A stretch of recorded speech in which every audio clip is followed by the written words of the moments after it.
నమస్తే. సామాన్యుడి చేతిలో సామాజిక అస్త్రం నెంబర్ 1 న్యూస్‌కి స్వాగతం. నేను రవీంద్ర. ఉగాదికి రాష్ట్ర ప్రభుత్వం, కూటమి ప్రభుత్వం ఒక కీలకమైనటువంటి ప్రకటన చేయకపోతే, ముఖ్యంగా ఐఆర్ అలాగే పీఆర్సీ అంశానికి సంబంధించి రాష్ట్ర వ్యాప్తంగా మేము ఆందోళనకు దిగబోతున్నాం అని చెప్పి ఆంధ్రప్రదేశ్ గవర్నమెంట్ ఎంప్లాయీస్ ఫెడరేషన్ రాష్ట్ర అధ్యక్షుడు వెంకట్రామరెడ్డి తాజాగా ఒక ప్రకటన చేశారు. దీనికి సంబంధించి ప్రభుత్వానికి ఒక హెచ్చరిక. ఇప్పటి వరకు మేము ప్రభుత్వాన్ని నమ్ముతూ వచ్చాం, చేస్తుంది అనుకున్నాం. కానీ ఎక్కడా కూడా ఇచ్చినటువంటి మాటను నిలబెట్టుకోలేదు. ఆయన మీడియా సమావేశం జరిగింది. ఆ మీడియా సమావేశంలో చాలా హాట్ కామెంట్స్ చేశారు. ప్రభుత్వం ఏర్పడి దాదాపుగా 2 ఏళ్ళు పూర్తి కావస్తుంది. ఎన్నికలకు ముందు మీరు ఇచ్చినటువంటి వాగ్దానాలు ఏంటి? మేనిఫెస్టోలో ఏ అంశాలను పొందుపరిచారు? అయినా సరే ఎందుకు నిలబెట్టుకోలేకపోతున్నారు? దీనికి సంబంధించి ఉద్యోగులకు అలాగే పెన్షనర్లకు ఇచ్చినటువంటి హామీలు ఏమయ్యాయి? కొన్ని ఉద్యోగ సంఘాల నేతలు వారికి తొత్తులుగా మారిపోయినటువంటి సందర్భంలో ఇక మేము వారిని కలుపుకొని మాత్రం ఉద్యమం చెయ్యం, మా పోరాటం ఉద్యోగులతోనే స్టార్ట్ కాబోతుంది. ఉగాదికి డెడ్ లైన్ పెట్టినటువంటి పరిస్థితి. ముఖ్యంగా రాష్ట్రంలో ఉపాధ్యాయ ఉద్యోగులు అలాగే పెన్షనర్లు ఏ రకమైనటువంటి ఇబ్బందులను ఎదుర్కొంటున్నారు, ఎలాంటి సమస్యలతో సతమతమవుతున్నారు, అవేమీ కూడా గ్రహించకుండా ఇష్టారాజ్యంగా నిర్ణయాలు తీసుకుంటూ ఉపాధ్యాయ ఉద్యోగులు అలాగే పెన్షనర్లను పక్కన పెడుతుంది ఈ ప్రభుత్వం. దీనికి సంబంధించి తాడో పేడో తేల్చుకోవడానికి మేము సిద్ధంగా ఉన్నాం అని వెంకట్రామరెడ్డి చాలా కీలకమైనటువంటి వ్యాఖ్యలు చేశారు.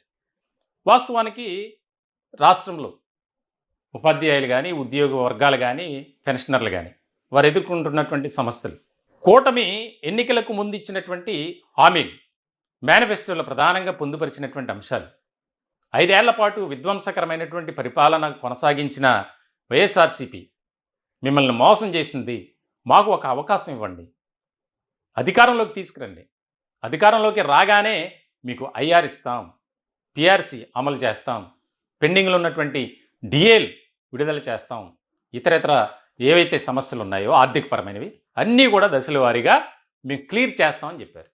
కానీ ఆ రకమైనటువంటి ఆలోచన చేస్తుందా? ఎక్కడైనా సరే ఒక ప్రణాళికాబద్ధంగా ముందుకు వెళ్తుందా అంటే లేదు. ఇలాంటి క్రమంలో సామాన్యుడి చేతిలో సామాజిక అస్త్రం నెంబర్ 1 న్యూస్ రిటైర్డ్ ఉద్యోగులతో ఆత్మీయ సమావేశాన్ని ఏర్పాటు చేశాం. దానికి సంబంధించి ఎందుకంటే సామాన్యుడి బాధలు ఎక్కడున్నాయో, వారి కష్టాలు కానీ నష్టాలు కానీ వాటన్నిటినీ మేము పసిగట్టి వారి పక్షాన నిలబడి ఆ సమస్యల పరిష్కారం కోసం పనిచేయటం మా బాధ్యత. దీనిలో భాగంగానే మా చైర్మన్ మంచాల సాయి సుధాకర్ నాయుడు గారు కూడా ఆయన తీసుకునే నిర్ణయాలు, తాజాగా కోనసీమలో జరిగినటువంటి ఒక ఇన్సిడెంట్, ఏదైతే కొబ్బరి రైతులు ఎంతో కాలంగా పంటలు నాశనం అయిపోయి, అంటే సముద్రంలో నుంచి వచ్చేటువంటి ఉప్పు నీరు వల్ల, దానికి సంబంధించి 2 రోజుల పాటు అక్కడే ప్రయాణించి, అక్కడే పర్యటించి, సాహసోపేతమైనటువంటి ప్రయాణం చేసి ఆ సమస్యలను ప్రభుత్వం దృష్టికి తీసుకెళ్ళింది. ప్రభుత్వం స్పందించింది. అక్కడ ఇప్పుడు పనులు కూడా కొనసాగుతున్నాయి. ఇలాంటి తరుణంలో ఎలాగైనా సరే రాష్ట్రంలో రిటైర్డ్ ఉద్యోగులు కానీ, ఉపాధ్యాయ వర్గాలు కానీ, కాంట్రాక్ట్ ఉద్యోగులు కానీ, ముఖ్యంగా ఉద్యోగ వర్గాలు ఓవరాల్గా వారు ఏ రకమైనటువంటి సమస్యలను ఎదుర్కొంటున్నారు అనేది క్షేత్రస్థాయిలో పరిశీలన చేసి ప్రభుత్వానికి నివేదిస్తుంది. ప్రత్యేకమైనటువంటి లైవ్ కార్యక్రమాల ద్వారా, న్యూస్ ద్వారా, ఎనాలిసిస్ ద్వారా ఇట్లా.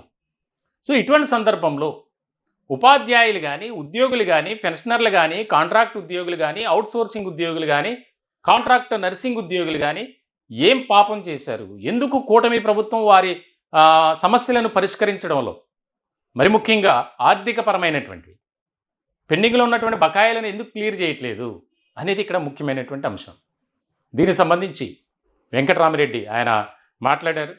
ముఖ్యమైనటువంటి అంశాలు ఏంటో చూద్దాం ఒకసారి. పోరాడక తప్పని పరిస్థితిని ప్రభుత్వం కల్పించింది. కాబట్టి ఉద్యోగులందరూ కూడా విజ్ఞప్తి చేస్తున్నా, మనం ఇలాగే ఉంటే ఇంక మరింత అనగదొక్కపడతాం, మరింత అన్యాయానికి గురవుతాం తప్ప మనకు మంచి జరగదు. మనం రోడ్డు మీదకి వచ్చి పోరాటం చేసి ప్రభుత్వం మెడలు ఉంచకపోతే మనం మరింత నష్టపోతాం. కాబట్టి పోరాటానికి సిద్ధంగా ఉండాలని చెప్పి ఉద్యోగులందరికీ మీ ద్వారా విజ్ఞప్తి చేస్తున్నా. ప్రభుత్వానికి చివరి అవకాశంగా ఉగాదికి ప్రభుత్వం ఉద్యోగులకు ఏదైతే చెప్పిందో అవన్నీ ఉగాదికి, కనీసం ఉగాది నాటికి ఐఆర్ ప్రకటించకపోతే ఉగాది తర్వాత జిల్లా వ్యాప్తంగా ముందు జిల్లా స్థాయిలో నిరసన కార్యక్రమాలు తెలియజేస్తాం.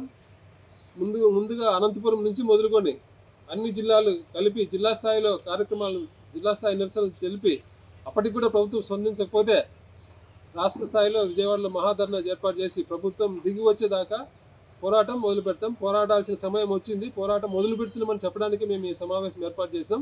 ఇదండి పరిస్థితి. రాబోయే రోజుల్లో బీఆర్టీఎస్ రోడ్డు కేంద్రంగా, వేదికగా ఉద్యోగులు పెద్ద ఎత్తున ఆందోళన చేయడానికి సమాయత్తం అవుతున్నారు.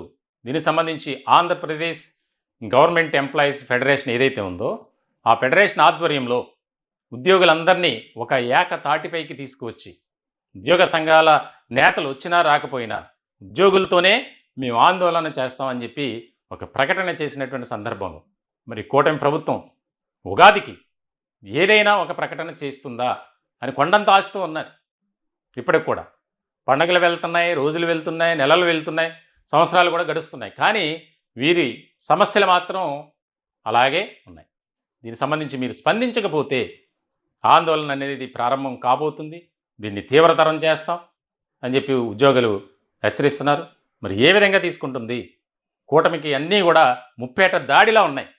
ఒక పక్క ఏమో ఆశా వర్కర్ల ఆందోళన, మరోపక్క కాంట్రాక్ట్ ఉద్యోగులు, అలాగే అంగన్వాడీ ఉద్యోగులు వారు కూడా ధర్నాలు, ఆందోళన చేస్తున్నారు. మరి ప్రభుత్వం వీటన్నిటినీ కూడా ఏ రకంగా అధిగమించి ఆ సమస్యలను పరిష్కరించడానికి ఎట్లాంటి ప్రణాళికను సిద్ధం చేస్తుందనేది చూడాల్సినటువంటి పరిస్థితి. ఈ టాపిక్పై మీ విలువైనటువంటి అభిప్రాయాలు కామెంట్ రూపంలో తెలియజేయండి. దయచేసి మా ఛానల్ని సబ్స్క్రైబ్ చేసుకోండి. Thank you.